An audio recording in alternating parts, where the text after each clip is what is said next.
I, 25 male, am extremely lucky to be marrying the woman of my dreams. Maya, 24 female. I'm originally American but moved to Norway when I was 19 to get a college education without paying an arm and a leg. I met Maya when I was 20 and we've been together ever since. We recently got engaged and our wedding is planned for this fall. I wanted to tell my family in person about it, so we planned a trip to visit my hometown to announce it. This is the third time my parents, 55 male and 52 female, are meeting her in person, and the first for more distant relatives. We had a big dinner at my aunt's, 57 female, Deborah's house, where we announced it, and most of my family was ecstatic and congratulated us. My mom, Deborah, and one other aunt did not look that happy. I didn't really pay it much mind at first, but as the evening progressed, Maya told me she felt super uncomfortable with the glare she was getting from the three of them. She's quite shy and not very confident in her English, so we talked in Norwegian between the two of us for the most part. Of course, when talking with my family, we spoke English, but I started to feel the chill from my mother's glares whenever the two of us were talking. I told Maya I'd be right back, and I talked with my dad about what the deal was. He just kind of shrugged and told me, "You know how your mother gets with women you're seeing. Don't worry about it, she's just upset to see that her son is putting roots down an ocean away." He was wrong about not needing to worry. After dessert, my mom stood up and gave a toast. "Cheers to my son and his fiancée. She may not be the best woman for him, but I'm sure he'll realise that once he sees what a witch and gold digger she is. Or maybe she'll grow a conscience and save him from himself. Cheers." Maya left the room crying, and there was a long silence, aside from my mom and aunt sniggering, before I broke in and said, "You realise that the choice for who the most important women in my life is? The three of you aren't welcome at the wedding, and Maya and I will be staying at a hotel for the rest of the time here." And then I left as quickly as possible with Maya. I feel bad for putting Maya through that and don't want her to have to deal with anything like that on what's supposed to be one of the happiest days of our lives. But at the same time, I've been getting calls from my family about how unreasonable I'm being, that my mom was drunk and is just worried about me, etc., etc. My sister, who has no contact with our mother, told me that I royally messed up and probably burned most of the bridges with our family, at least our mother's side. My mom is very enmeshed with me, and this is part of the reason I moved. She's a narcissist, and my childhood was very much a golden child scapegoat dynamic with me and my sister. Our relationship is much better now, but my sister has a panic attack every time she meets my mom, and that's probably the biggest reason she's no contact.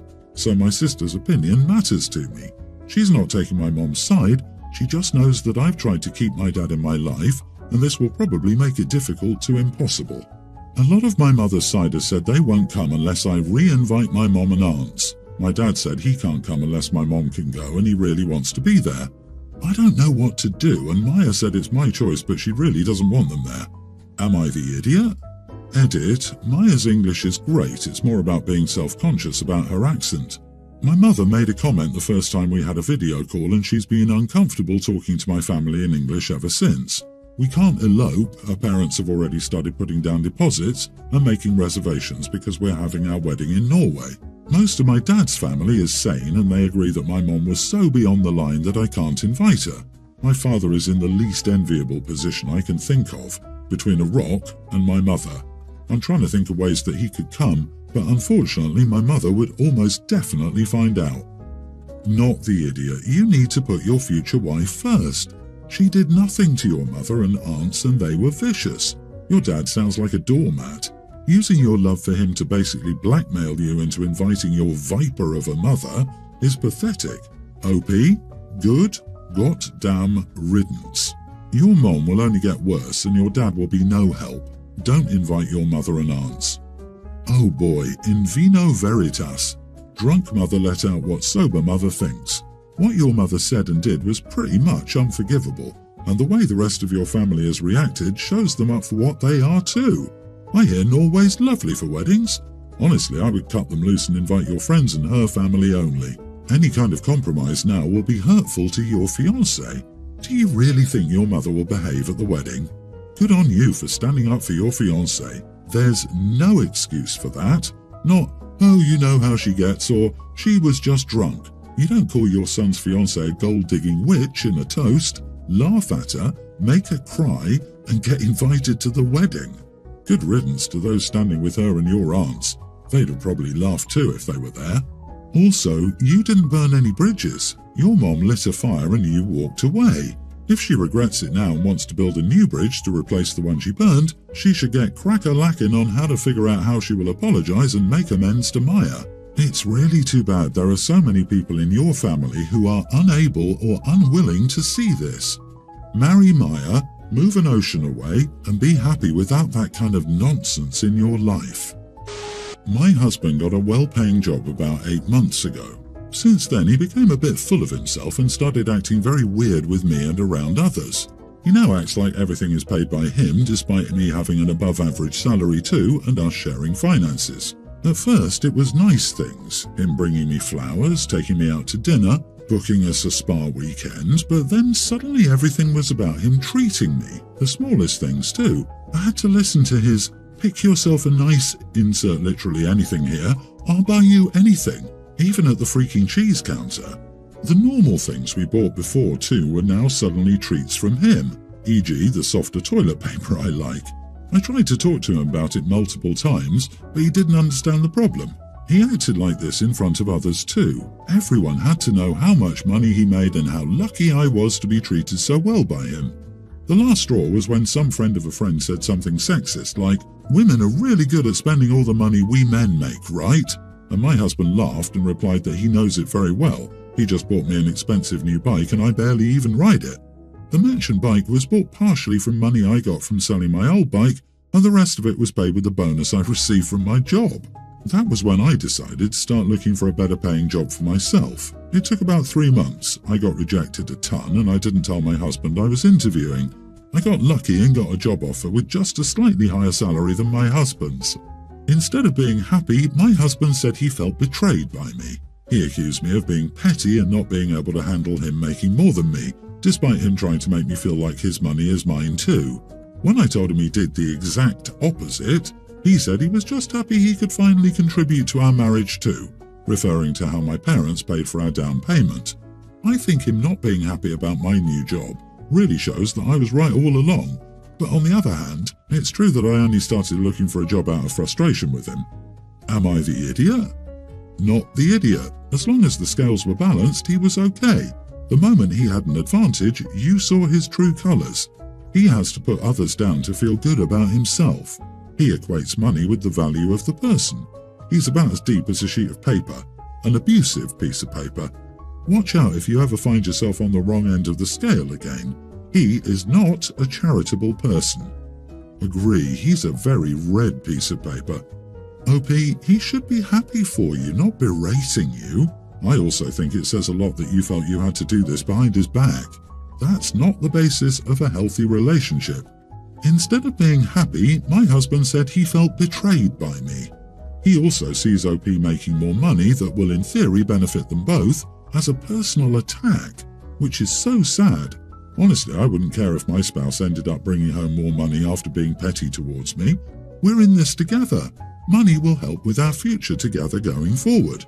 If he's going to stay bothered by the extra income because you're the one who earned it, clearly he never saw what he earned as money for the household to be shared between the two of you to begin with.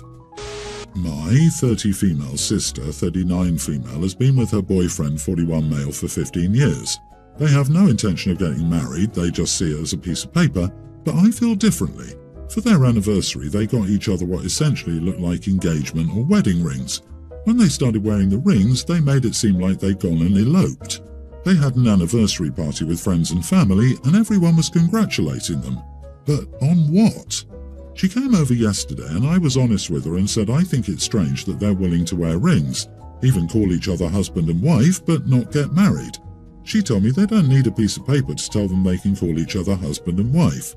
But I argued that they're literally doing everything a married couple would do, they're just not making it official, and it doesn't make sense to me.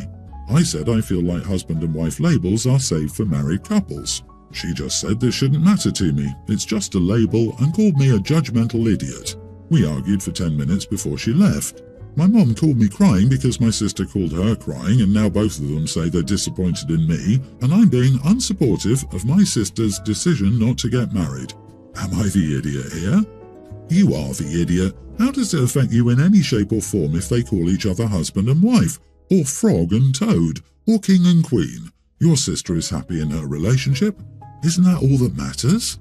Mind your own business. What looks weird is saying boyfriend at a particular age, especially after 15 years together. It makes sense. They've decided to be socially and emotionally married. They're just not doing the paperwork. You're not their lawyer and you're not the IRS, so their legal status isn't your problem. It costs you nothing to acknowledge their social decision to be married.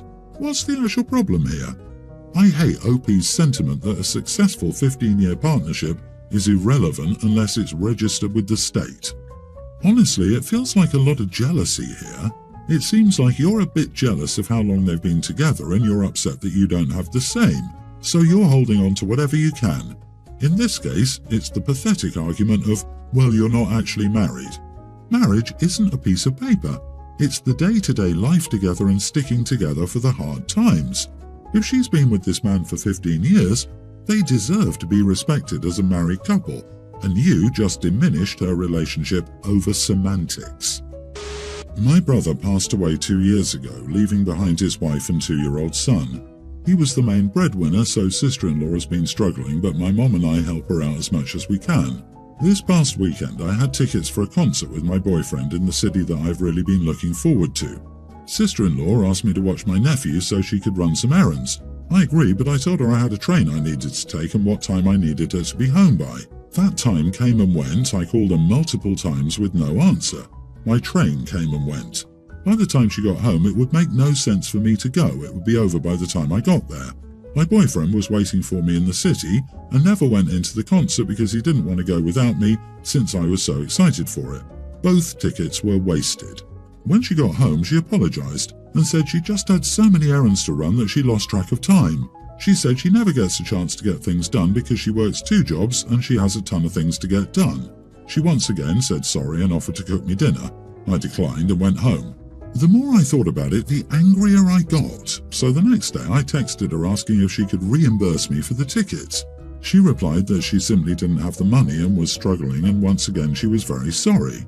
I asked my mom to say something to her, but she won't. She asked me to just drop it because sister-in-law is a widow and has it hard enough and is struggling enough. She said if the worst thing in my life is missing a concert, I'm lucky and I have no idea how hard sister-in-law has it. My boyfriend thinks she should pay and he's pretty mad about it because he paid for his own ticket, so we're both out of money. But also, sister-in-law is struggling and trying to take care of my nephew alone. Not the idiot. Your sister deliberately abused your kindness by ignoring your calls and not returning on time. If she will not pay for the tickets, let her know you will not babysit again. Then stick to it. Tell your mom that if she doesn't want your sister to pay for the ticket, she should cough up the money. Being a widow isn't a free pass to take advantage of other people's kindness. I know it sucks for her, but this was super rude and she's acting very entitled. She broke an agreement with you, violated your boundaries, and didn't really seem to care because she expects you to just keep bending over for her. If it was something that wasn't in her control, like the bus broke down, that would be one thing. But the truth is she knew what she was doing. You called her over and over and she didn't answer. Stop being her doormat. Take your boyfriend's side. Don't involve your mom. It's not her business. You are not the idiot for that part. I wouldn't blame OP for going to her mom. Her mom should have been on OP's side and told sister-in-law that what she did was unacceptable and that she needs to pay OP the money back. Her mom is an idiot for not siding with OP. I suspect, though, mom is worried about eventually being cut off from or severely limited to access to her grandson, and is therefore desperate not to alienate her former daughter-in-law. I, 23 male, am finishing my undergrad in the spring, and won't be starting law school until ideally this coming fall, but potentially next fall. Naturally, my intention has been to return home for the interim, as I have between classes up until this point. Now, my mother, 53 female, is suddenly requesting $1,000 a month in rent for the room I use at her place. This has nothing to do with finances. She's a landlord on a 6-figure salary from her teaching job. She doesn't need my money. I'll avoid poisoning the well with details on my relationship with my parents, but I will say I don't think I owe any parent anything. If you choose to have a kid, that's a lifetime commitment to them. I didn't ask for it. I'm about to start going down the list of names for help. I don't have anywhere else to go, and I'm certainly not going to have thousands of dollars to give anyone anytime soon. My mother insists this is normal behavior, and my father agrees and wants nothing to do with myself or her. Am I the idiot for expecting my parent to try to help me? I expect not to be charged living expenses by a parent who has no financial incentive to charge me living expenses. I have no student loans, but that had nothing to do with my parents. They never saved a cent or paid a dime regarding my tuition. For the record, splitting an apartment in the college town I live in would be about $800 monthly. I find charging rent to your own kids very strange, especially if you don't need the money and if the kids are studying or working toward a goal of some kind. So, on principle, I'd say not the idiot. That being said, putting mother and father in quotes and the way you say you don't owe them anything makes me very curious about your relationship. If you choose to have a kid, that is a lifetime commitment to them. OP, how long do you expect a free place to stay? Not judging, just asking. At some point, you're an adult and should be responsible for yourself. Welcome to the club.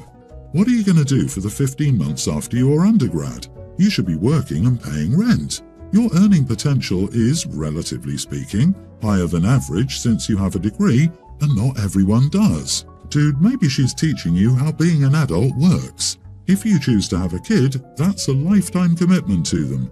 Yeah. No, it's a commitment till they're adults. You've been an adult for years. Your mommy doesn't need to pay for all your expenses now. You are the idiot. Pay rent or move out and pay rent.